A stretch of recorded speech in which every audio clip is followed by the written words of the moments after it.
Today I'm going to talk about property taxes and how they affect your payment and what you can do to get them lower and in turn get your payment lower. So property taxes, of course, are taxes you pay for having a property in any area.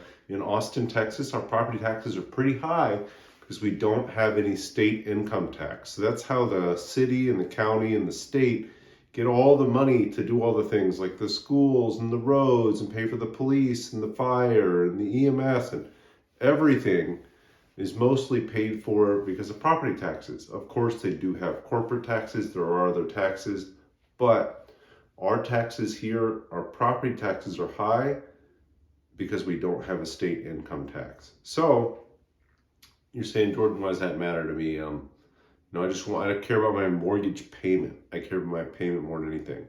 So your lender, especially when you have a 30-year fixed rate mortgage or a mortgage with the bank, they're going to pay your property taxes every year. So they're going to take 12 payments that add up to your property taxes and pay that for you, which is great because you don't have to do it.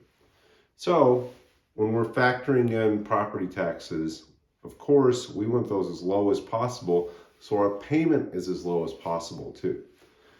What can you do to get your property taxes down? It might seem like that's a big ordeal. What can you really do? So I'm going to go over a few things you can do to get your taxes down, but specifically what you can do when buying a home to see if your taxes could be lower right after buying it.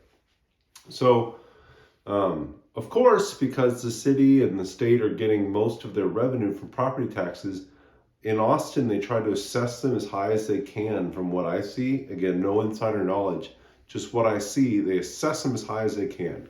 So I'll use a house that I'm actually buying right now for an example. The house is listed at $358,900, so $358,900. It's assessed at $410,000. Of course, I actually have it under contract for $355,000, which means I'm buying it for a lot less than the tax assessed value. So why does that matter?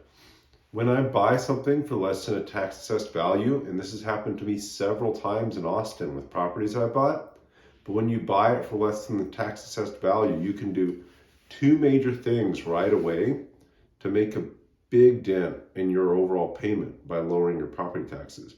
So the first thing you can do, if you're going to move into the property, file homestead as quickly as you can. Homestead it's a 20% reduction in your taxable value, so that'll obviously drop it a lot. But at the same time of doing that, so homestead is available to anybody that lives in a home, and it does give you some benefits from lower taxes here in Texas. But while you're doing that, at the same time, if you bought it for less than what it's assessed at, just send the tax authority your closing statement. So send the tax assessor's office your closing statement. Say, hey, I see this is assessed at $410,000. I actually paid $355,000. Using myself as an example here.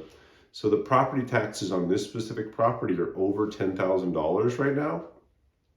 Just by sending them that statement, I can easily get it dropped to the mid 8,000s. So what's that? That's 1,500. If we're just using 10,000 as a round number, it's 1,500 less a year. That's more than $100 a month less on my payment, just by sending them my closing statement. And then again, you can file homestead on it and get a further reduction. So when taxes look crazy, think about what you're going to do with the property. Think about what you're paying for the property. Obviously, you can't change everything. You can bid lower on the property, but if you're bidding lower or if you get it under contract at less than the assessed value, right away, you got the taxes down. So ways that you can lower your payments, there's numerous ways, but getting your taxes down is one of the best ways.